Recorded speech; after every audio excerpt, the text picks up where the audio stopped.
YouTube, what's up? Lance Short again with another update on Project Assassin. Got a bunch of goodies to show you this time, so let's get right to it. On the bench, well, I mean desk thing. Newly emptied and clean, somewhat, chassis of Project Assassin. 6061 aluminum. Holes, new ones, 1, 2, 3 for the battery tray, so you can already see its final position. Up here, oh hey, look at that. That's the new receiver. What does that say? That says Spectrum. Yep, that is a Spectrum 2.4 gigahertz receiver with a extra capacitor coming off of it that came with the motor and ESC, and I'll get to that here in a minute. And yes, zip ties and super glue. It doesn't get much more heel jacket than that. Yeah. I'm not planning on this holding up for very long because it's so old, and I'm putting a brushless electric motor in this thing. But we'll see what happens. So, kind of noticed I lowered the suspension a little bit, or you may not have noticed. I think only trained eyes like Jang from URC would be able to see something like that.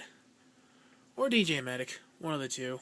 But regardless, I'm not claiming to be even remotely close to the caliber of those guys. Those guys are awesome. I'll put their links in the description, as always. You know, I try to. Anyway, that's enough of that. Off you go. Okay. Whoop. Transmitter. Pretty straightforward. Again, Spectrum. 2.4 gigahertz. Just the basic 2-channel, just enough to get the job done. If I want to go fancy, the nice thing about that receiver, I don't have to get a new transmitter. Woohoo! All I have to do is just get the new radio if I really want it. Antenna. Most 2.4 gigahertz radios don't even come with an antenna, but these guys started the whole 2.4 gigahertz craze. So it's not even a craze, it's like they started the whole new era of really radio control, as far as that goes. Yeah, these guys injected a lot of needed improvements into the industry.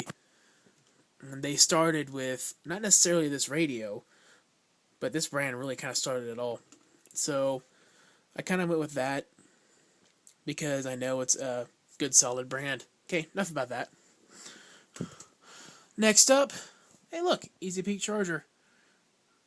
Let's see.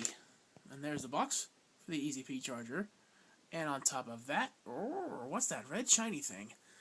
Oh, that's just the brushless motor by Venom. It's a 4200 kV motor, if I can get that to focus. 550 size short course truck style can on the old motor mounts. There's actually kind of a funny thing happened. You may be seeing it already, but I broke that. Kind of snapped it right in half. That's what it's supposed to look like. That's what it's not supposed to look like. So, needless to say, I got a new set of these on order. Thank goodness Tower Hobby still supplies parts for this very antiquated truck.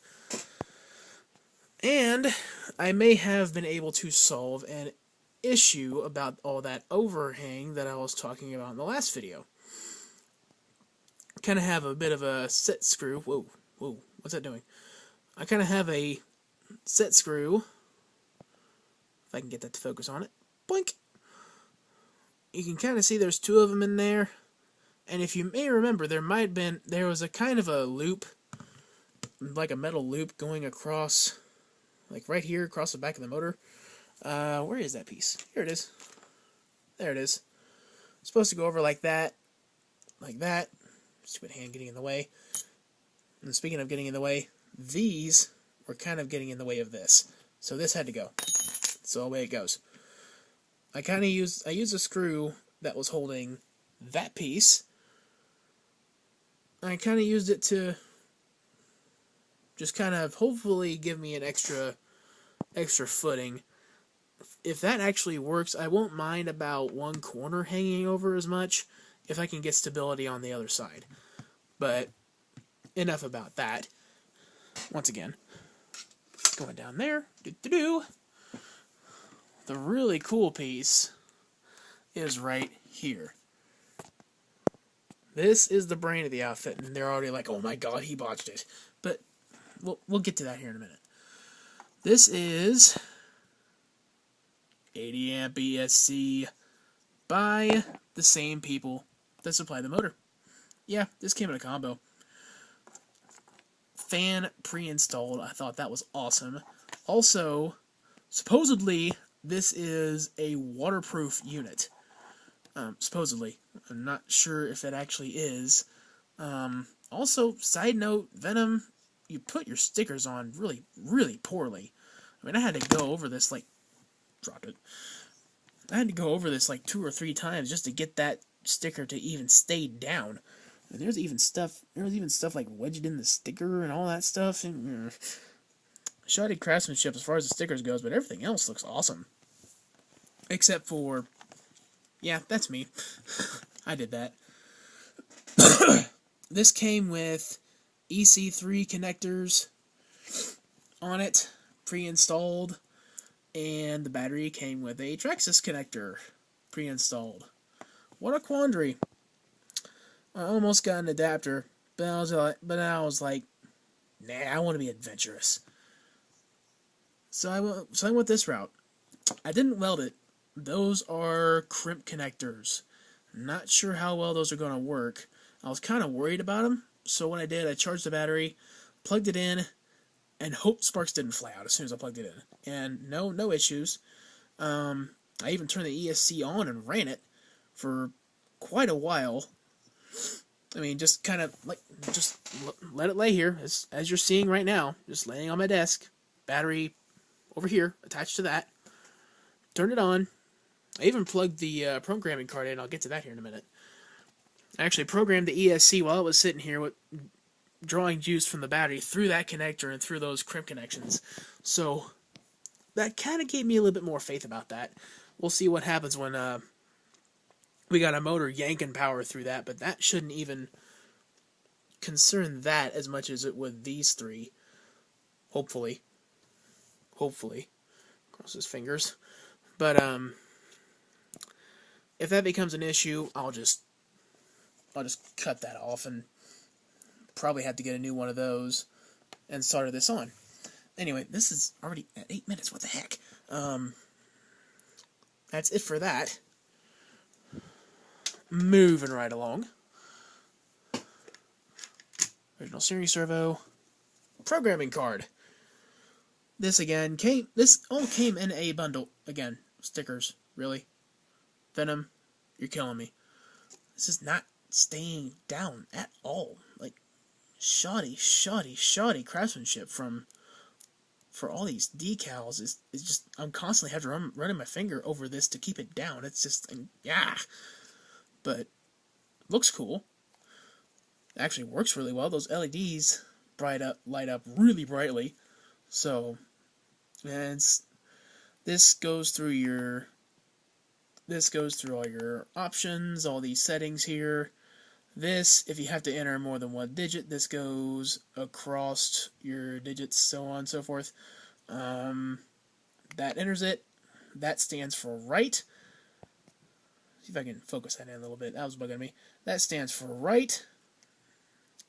Goes through that. Whenever you hit right, it saves all of your settings that you just made. And then you can turn the ESC off, unplug this, all that jazz. That actually goes to, you can actually plug the receiver jack into this. Now understand, not from the receiver. The cord that runs to the receiver will plug into this. So, okay, enough about that. I'm really pressed for time here. Hopefully I don't create a crazy long video. As always, yay.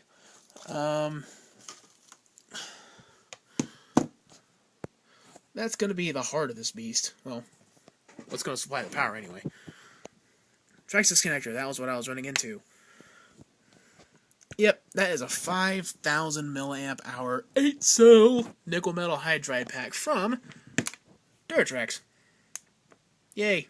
Enough about that. I think it takes 2 hours to charge, even on that peak charger. That's ridiculous. But that's pretty well all I wanted to show you. I will have a waterproof Metal Gear servo from High-Tech coming in soon with all that extra finishing stuff that I got ordered from Tower Hobbies. I will do a video about that probably after I get everything finished. So, yeah, I just wanted to throw up something real quick and give you an update. Also, I just kind of looked off screen toward my poor little 18th scale over there. I'm going to bring it into the frame and just to, I don't know, reminisce a little bit. So there it is. It's been run a few times since I've shown you last. We've actually kind of run into a problem with this one. It's stuttering really, really, really bad. I don't know what's going on with it. I've been focusing on Project Assassin so much that I really haven't been giving this the proper attention it needs. But after I get Project Assassin finished, I'm going to dig into this more and figure out and get to the root of the problem in this one. And hopefully it's not an expensive one. But that's all there is to that. So I've been kind of RC-less. All my buddies have been running RC vehicles, and I didn't have one to run because this one is kind of, and that one obviously is still being built. So yeah, that's all I got for now. Peace.